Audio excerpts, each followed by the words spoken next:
I see myself. Say hi. Hi. Hi. Hi. So we're on our way to Target and we're gonna get cookie supplies because Jack can make cookies. We can make cookies for holiday cookies, which was like one of my favorite traditions actually when I was a kid, was to make like sugar cookies and have them cut out like in shapes of penguins and like snowmen and things like that. I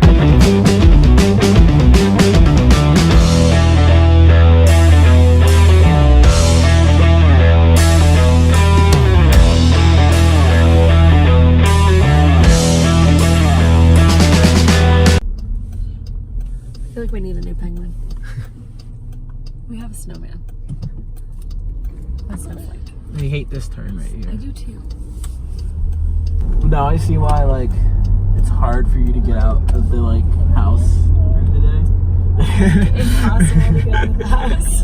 Because I mean, there's been already multiple occurrences of like leaving the house and then like getting like a mile away and then going home again because they were both crying and I'm like, I don't need to go to Target that bad. we're going to Target, Jack. Are you excited for Target? The toy store. It is the toy store.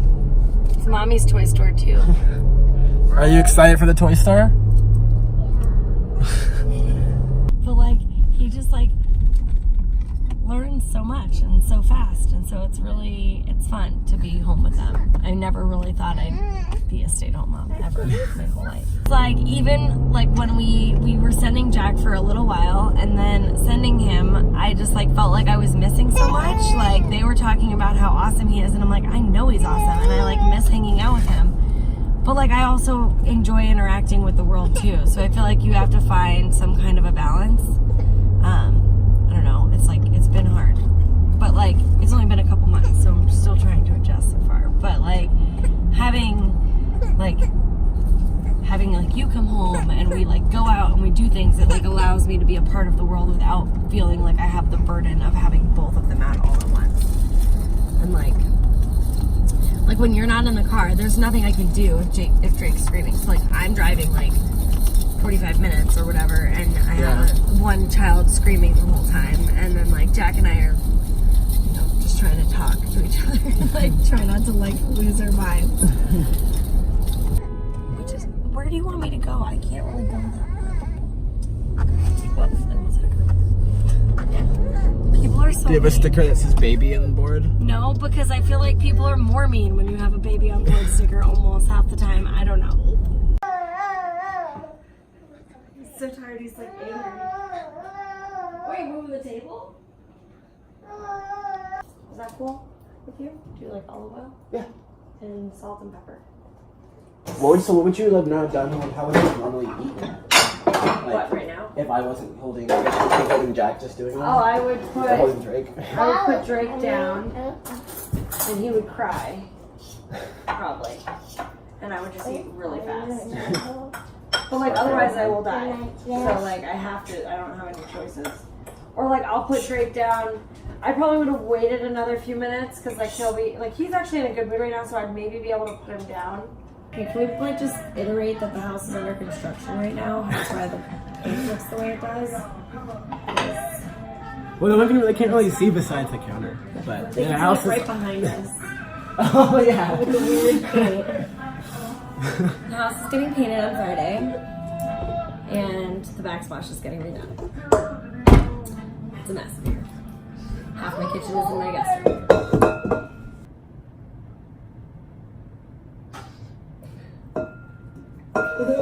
What do you think has been the hardest thing since having Drake? Oh boy. Or like just being about like being at home and Well, having two and being at home definitely is hard, but they both have like completely different needs right now. Like, think about it. Like Jack is just, he needs to be engaged all the time, and he like wants somebody to like play with him always, and so like he needs a lot of attention, but then obviously Drake's a baby, so he has his attention needs too, and they just vary so much, and so like that's definitely really hard. And also, not yet. Hold on, let's put sprinkles on it first, and then you can eat it. Like, No. I guess that's funny. funny. It's so funny that you say that because like everybody like has their idea of how they would parent when they have kids, and those people make me laugh so hard. Like I'm always like, I'll tell my husband, I'll be like, I met another perfect parent today that didn't have kids. And because like people are always like, oh, like I would control my child or like whatever, you know, like, oh, if you guys know, but we like legitimately had to leave lunch yesterday because Jack was having such a serious meltdown like in the restaurant. And I like just can't do it. Like I'm not that mom that can just like sit there and not act like something's happening. And I also like don't want to freak out on my kids, so I'd rather just leave the situation and hope that eventually he realizes that if he behaves that way, we will spend less time in public. And I don't know if that's the right way to do it. I don't know. I don't really know how to handle situations like that when it happens because, like, what do you even do? Like, if your kid's aggressive and is like hitting people, like hitting your kid isn't gonna help. Yeah. And like, you know, so it's like all you can do is be gentle and be more gentle and be more gentle and try to be empathetic and compassionate. And sometimes you just want to use your ever-loving-ish. It's really, parenting isn't easy, and like I feel like every day it's a struggle. Like every day it's a new struggle, and every night you have time to like download how the day went and like process on like, okay, how did I do well today? Yeah. How can I do better tomorrow?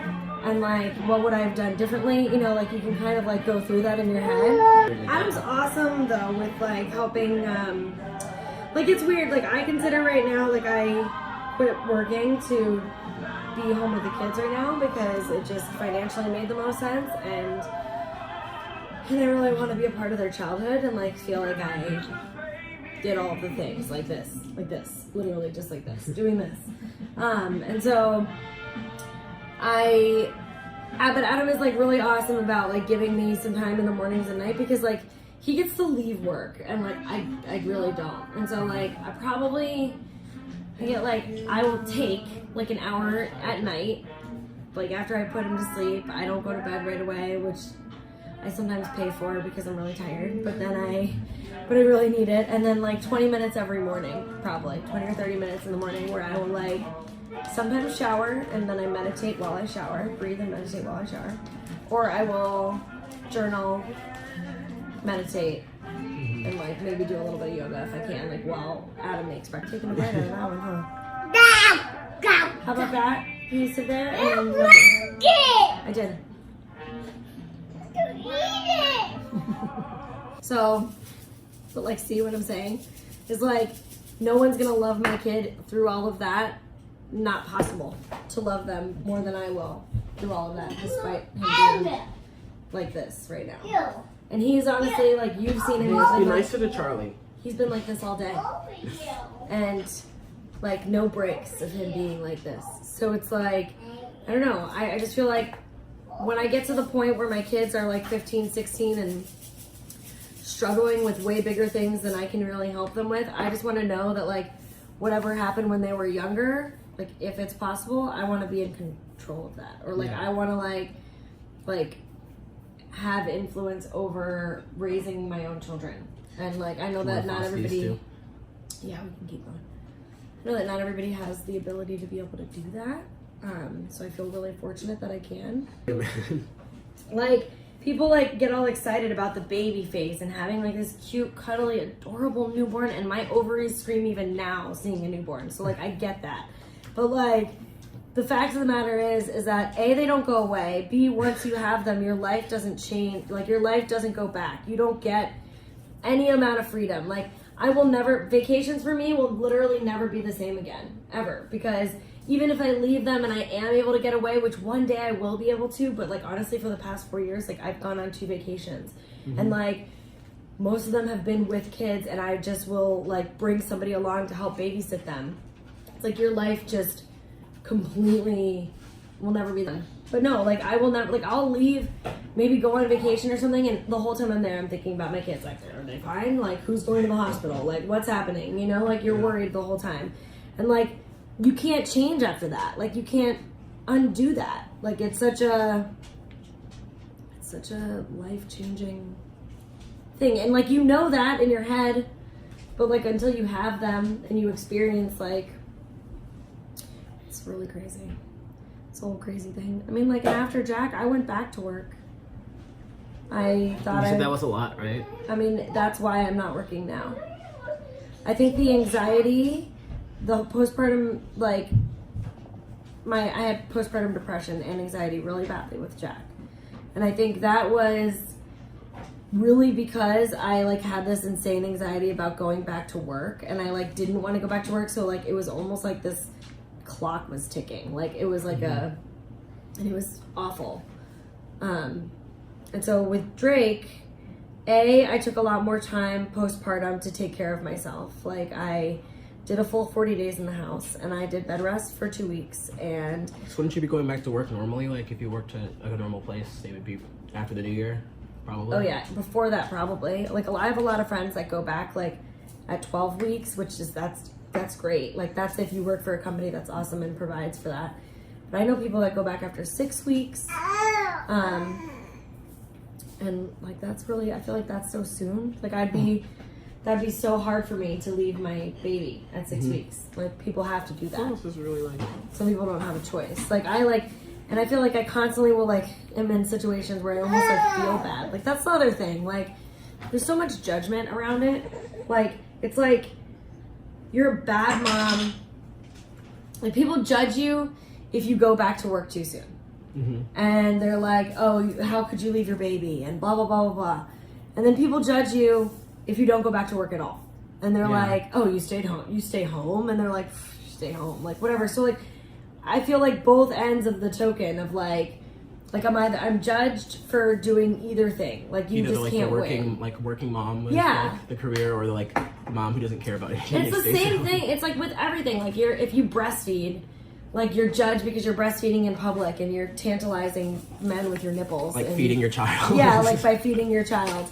But like, if you bottle feed, you get judgment for formula feeding your child. And, like, why aren't you trying to breastfeed?